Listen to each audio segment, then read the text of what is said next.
Fala rapaziada, aqui é Cícero Trum e hoje a gente vai falar um pouco mais sobre aquele Grêmio dos anos de 95 e 96. Felipão foi campeão da Copa do Brasil de 1991 comandando o Criciúma, inclusive vencendo o Grêmio na final. Depois disso, o técnico foi para o futebol da Ásia, ficou um tempinho lá e em 93 voltou para o futebol brasileiro, acertando com o tricolor gaúcho. Com o time não lá dos melhores, foi campeão da Copa do Brasil novamente, dessa vez comandando o Grêmio, e então conseguiu a vaga para a Copa Libertadores de 1995. Felipão perdeu alguns reforços para o time estar mais preparado para essa Libertadores.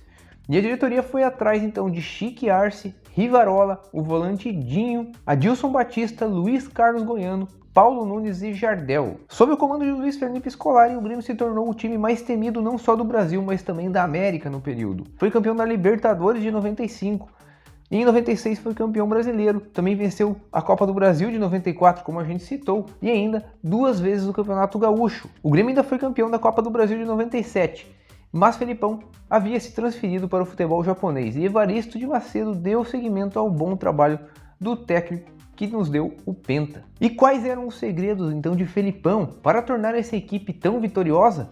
Vamos conferir aqui, mas antes disso eu peço para vocês se inscreverem no canal e também curtirem para me ajudar. Antes de sistema tático e forma de jogo, ao meu ver a principal característica daquele time era a raça. Felipão cobrava muito a doação de todos os jogadores para jogar pelo time e a forte pegada na marcação. Há até momentos que Felipão ordenava chegar mais firme mesmo nos adversários.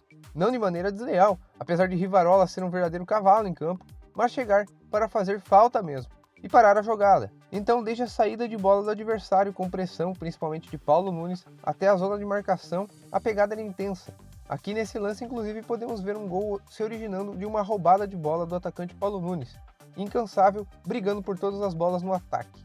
O Grêmio do Scolari era conhecido por sua solidez defensiva e sua eficiência no contra-ataque. A equipe jogava em um 4-4-2, com uma linha de 4 defensores e uma saída bem forte pelo lado direito, já que contava com o lateral direito Arce, atleta de extrema técnica, com passe, cruzamento e chutes beirando a perfeição. O paraguaio era um mestre nas bolas paradas, como todos sabemos, e esse recurso era muito explorado, até porque era uma arma importante para marcar gols e dar assistências aos bons cabeceadores que o grupo possuía. A lateral esquerda tinha Roger, outro jogador que marcou época em sua posição, mas que era um lateral mais defensivo, excelente marcador, tanto é que se tornou zagueiro mais tarde. Seu apoio também era bom, mas não era sua grande aptidão. No miolo de zaga, Felipão utilizava sempre um zagueiro mais técnico ao lado de um mais grosso. Em 95, Mauro Galvão não estava ainda no time, ele chegou em meados de 96. Por isso, Adilson Batista era o titular absoluto do time e um zagueirão, de muito recurso técnico e liderança. Em 96, Mauro Galvão figurou em muitas partidas, mas só de 97 para frente realmente se firmou. Então estes eram os zagueiros técnicos. Os mais grossos eram Luciano e Rivarola, que dificilmente jogavam juntos, pois não tinham bom passe, era só bicuda para frente mesmo. Felipão até gostava muitas vezes desse tipo de zagueiro, ele mesmo havia sido um jogador desse estilo, mas era mais quando o time estava ganhando, até porque com a bola no chão o Grêmio criava muito em contra-ataques. Rivarola era o mais escalado e era um atleta de muito vigor físico e dedicação em campo. O meio-campo contava com jogadores muito completos, ou seja, eram atletas que podiam atacar e defender com eficiência. Até mesmo os volantes marcavam gols e apareciam no ataque com frequência para finalizar. O cabeça de área do time, o outro símbolo da raça dessa equipe, era o volante Dinho, atleta que era veloz, tinha uma relativa técnica e um bom chute, cometia muitas faltas e abusava dos carrinhos. Dessa forma tomava muitos cartões, inclusive vermelhos, com bastante frequência. Também gostava de uma confusão e não levava desaforo para casa. Mais à frente, como uma espécie de segundo volante, Luiz Carlos Goiano atuava, um jogador voluntarioso, criativo, muito bom nas bolas paradas e também bom marcador. Arilson fazia meio de ligação, um atleta habilidoso e imprevisível, articulava muito bem o time junto com Carlos Miguel, que era mais técnico ainda que Arilson. Carlos se movimentava bastante e dava muitas assistências. Em várias circunstâncias do jogo, Carlos Miguel virava até um ponta esquerda e caía no canto esquerdo do campo.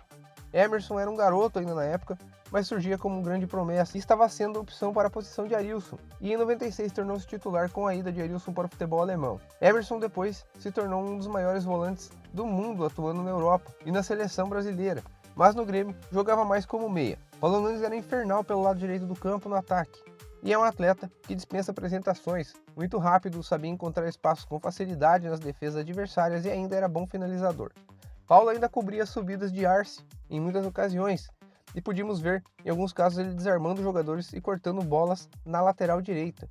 Com essas características, era um parceiro ideal para Jardel, que era o centroavante e anotou uma grande quantidade de gols, principalmente de cabeça, sua grande virtude. Outro atleta que precisa ser citado no ataque é Zé Alcino, que não era titular, mas entrava em praticamente toda a partida e era matador. E esse time de Felipão marcava muitos gols, não é à toa que teve o melhor ataque do Brasileirão de 96 com 52 tentos anotados, a maioria deles pelo Diabo Loiro, Paulo Nunes, que foi artilheiro com 16 gols. Na Libertadores de 95 também teve o melhor ataque com 29 gols marcados, 12 deles de Jardel, artilheiro do torneio.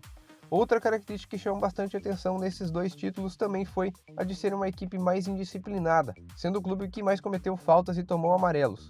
Enfim, como sempre, foi marca registrada de Felipão. Essa equipe era extremamente aguerrida, disciplinada taticamente e que jogava futebol objetivo e simples. Não tinha jogadores firulentos e frescura. Era marcação forte e ataque veloz e assertivo. Por fim, não podemos esquecer do bom goleiro Darley, gremista de coração, que quando a marcação falhava, segurava as pontas lá atrás com belas e seguras defesas. A gente ainda tem que ressaltar que o Grêmio fez um ótimo Mundial de Clubes. Empatou por 0-0 com aquele brilhante time do Ajax, que era comandado pelo Van Gaal, e tinha uma geração holandesa sensacional, começando aí pelo goleiro Van der Sar, também tinha os irmãos De Boer, Davids, Seedorf, Kluivert, enfim, era uma porrada de craques. O jogo foi muito equilibrado, terminou 0-0 e foi decidido nos pênaltis porque Van der Sar era um goleiro espetacular. Não que Darley não fosse um bom goleiro, mas Van der Sar era talvez o melhor goleiro do mundo nesse período. E como eu sempre falo, meus amigos, se vocês tiverem outra sugestão de time ou de seleção para a gente trazer aqui no canal e ver como jogavam, é só vocês colocarem aqui nos comentários. Eu venho estudar esse time e a gente mais tarde comenta sobre ele. Eu espero que tenham gostado do vídeo e se gostaram, me ajudem se inscrevendo no canal e também curtindo esse vídeo. Muito obrigado pela atenção e um abraço.